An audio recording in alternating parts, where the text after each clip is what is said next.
maybe not only would he do the right thing because he wanted to and could possibly hope to get away with it, but he might even be forced to. You know, if the peasants storm the castle with the pitchforks and torches, and there are enough of them, if we all figure this out, if the 50 million Obama voters figure this out and decide to do something about it, he would have to, whether he wanted to or not.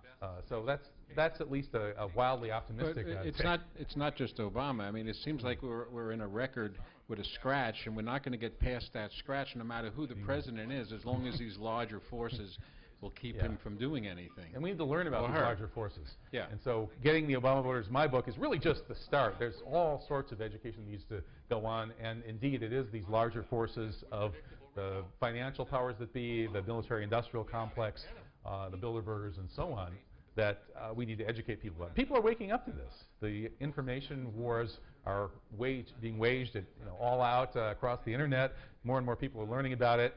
People on the right are learning about it and turning towards peace. The Ron Paul people are actually the biggest peaceniks on the planet right now. Ron Paul wants to end the empire. He wants to shut down every military base.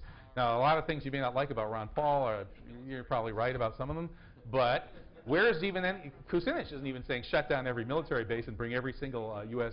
serviceman and soldier back to the U.S. and then destroy the CIA.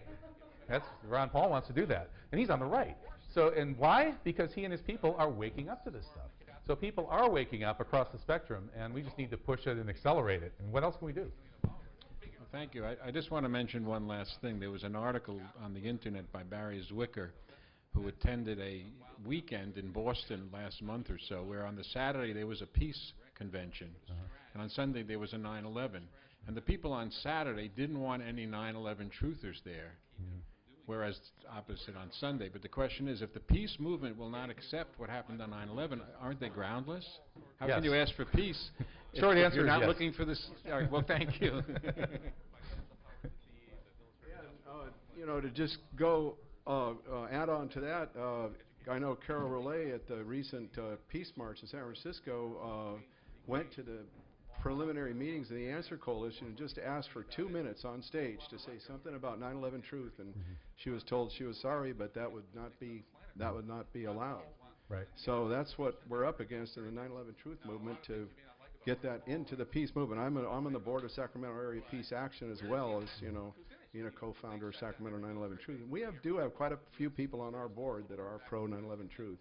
But Kevin, your position as being as out there and well known as you are, being on many mainstream even television shows and everything, and being an activist for 9/11 for quite a while, you're in a unique position to be able to have looked at the movement for quite a while, including the internal aspect of the 9/11 Truth movement. So I would just ask you if you would like to comment on any of your experiences with working within the different 9/11 groups, and where you think if the groups are together, if the movement's getting stronger, and different possibly disagreements or whatever, and that general topic.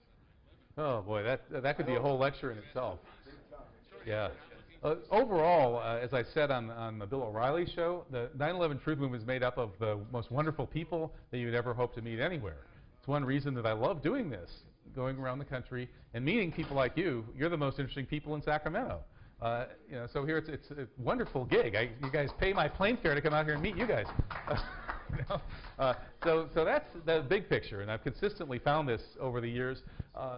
There have been these bizarre sorts of problems that have grown up in the 9/11 Truth Movement, and I think the key factor behind those problems is the internet. If you take the Marshall McLuhan idea that the medium is the message, the internet really makes it possible to fall into a flame war mode where you're not treating the other person as a human being. It's like you're in a Turing test. The Turing test is the computer intelligent? Well, if you can carry on a conversation through the keyboard with a computer and it sounds like a person, well, it's an intelligent computer. So what people do is they talk to other people through their computers, but they start treating them as if they were just machines or something. Very dehumanizing. And people get angry with each other, and I'm guilty of this too. I lose my temper sometimes and just go off on people. I've actually done that with a couple of people in this room that I'm sorry that I did. So what do we do about this? Well, we need to raise our awareness of how we communicate on the internet. Really slow down and think about these are all these really cool human beings, and if you actually go out and meet them at conferences and events like this, you're gonna like them. And the same person that you're gonna like is the same person you're fighting about for some idiotic reason on the internet. So we really need to try to cool down that tendency towards the flame wars that comes with that medium. That's the single biggest problem. And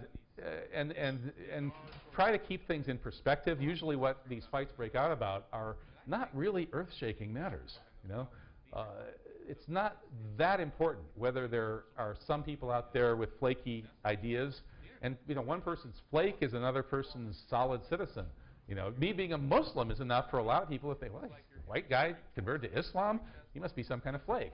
And then I'm already written off, right? Well, maybe I'll, you know, you write off somebody else who has some unusual analysis of some technical aspect of 9/11 and start jumping to the conclusion that they must be an evil disinformation agent because they have this analysis that looks so absurd.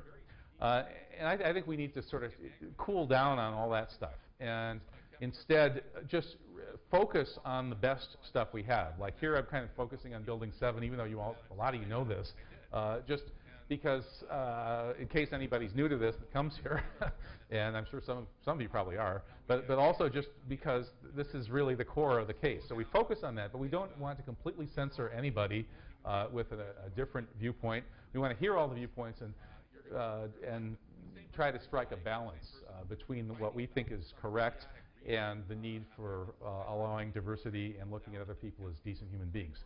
I don't think there really are all that many evil disinformation agents out there. Probably very few. It's not like the 50s when the Communist Party was 50% FBI agents.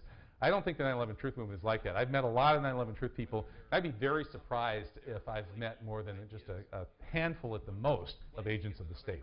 Barry Zwicker, he estimates it higher, but I think Barry may be looking at things from a gloomy perspective there. In any case, even if there are, the best thing to do is to not fall for the divisiveness. Agents of the state, when they do infiltrate dangerous groups, start fights. That's what they do.